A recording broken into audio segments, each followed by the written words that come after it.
Hola amigos, hoy les traigo un nuevo video de física. El responsable de la Universidad Técnica de Manabí, la Facultad de Filosofía, Letras y Ciencias de la Educación y la carrera de Pedagogía de las Ciencias Experimentales de las Matemáticas y la Física. El tema de este video es Ley de Faraday. Un campo magnético variable induce una corriente eléctrica de un circuito. Este fenómeno, conocido como inducción electromagnética, puede ser formulado mediante una ley matemática llamada la ley de Faraday. Para enunciar esta ley es preciso cuantificar la corriente inducida mediante una magnitud física. Podría ser la intensidad de corriente, pero depende de la resistencia del material que forma el circuito.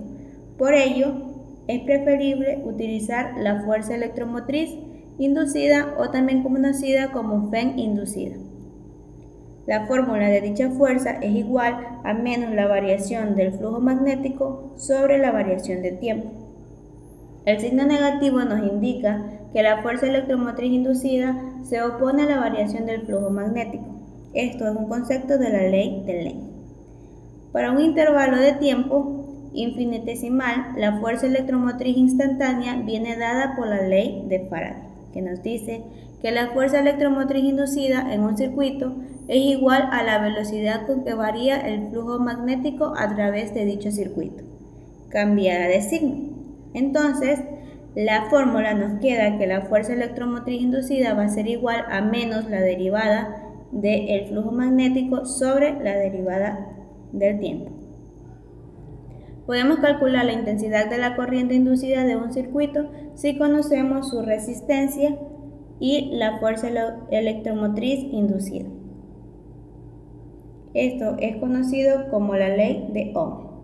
Y la fórmula es que la intensidad de corriente va a ser igual a la fuerza electromotriz inducida sobre la resistencia eléctrica.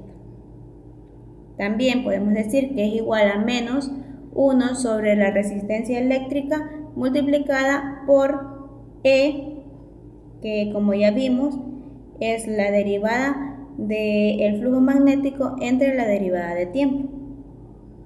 Y como vemos en el gráfico, como el valor de la intensidad inducida depende no solo de la variación del flujo magnético, sino también de la resistencia eléctrica del circuito. Para entenderlo mejor, vamos a realizar un ejercicio.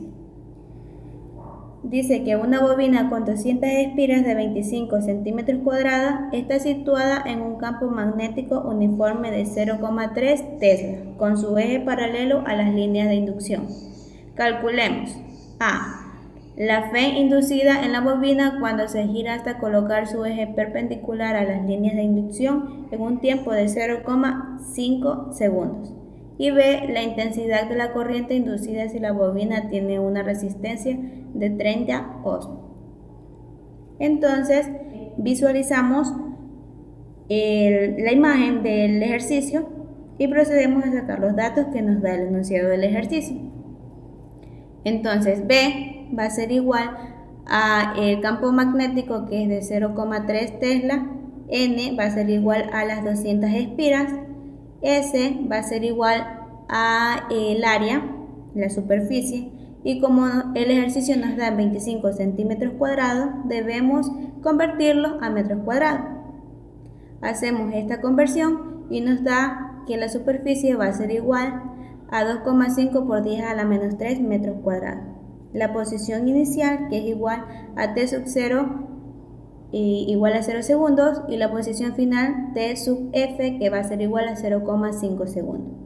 Calculamos A, que nos dice el flujo magnético a través de la bobina en el instante inicial. Y entonces vamos a calcular el flujo magnético sub 0. Va a ser igual a la multiplicación de n por b por s por el coseno del ángulo. N, que es 200 espiras, por B, que es el campo magnético, que es de 0,3 Tesla, por la superficie, que es de 2,5 por 10 a la menos 3 metros al cuadrado. Esto lo calculamos y nos da que el flujo magnético sub 0 va a ser igual a 0,15 Webex.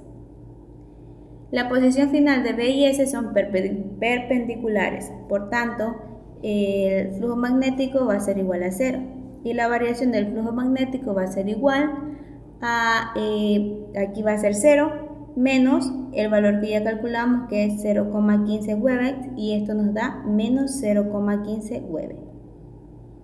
Y ahora vamos a calcular la fuerza electromotriz inducida, y como ya veíamos la fórmula, que es igual a menos la variación del flujo magnético sobre la variación del tiempo, como nos dio menos 0,15 Webex, lo reemplazamos y el tiempo que es de 0,5 segundos, el signo negativo con el signo negativo se convierte en positivo al multiplicarlo y nos da que es de 0,3 voltios. Y ahora vamos a calcular la intensidad de la corriente inducida si la bobina tiene una resistencia de 30 ohmios. Y con esta utilizamos la fórmula de la ley de Ohm, que nos dice que la intensidad de corriente va a ser igual a E, que es la fuerza electromotriz inducida, sobre R, que es la resistencia eléctrica. Procedemos a reemplazar E, que nos dio 0,3 voltios, sobre 30 ohmios, que nos da el literal. Y esto, al dividirlo, nos da 0,01 amperios, que es la unidad de medida en el sistema internacional. Y eso es todo, espero que hayan entendido y sea de su agrado. Gracias.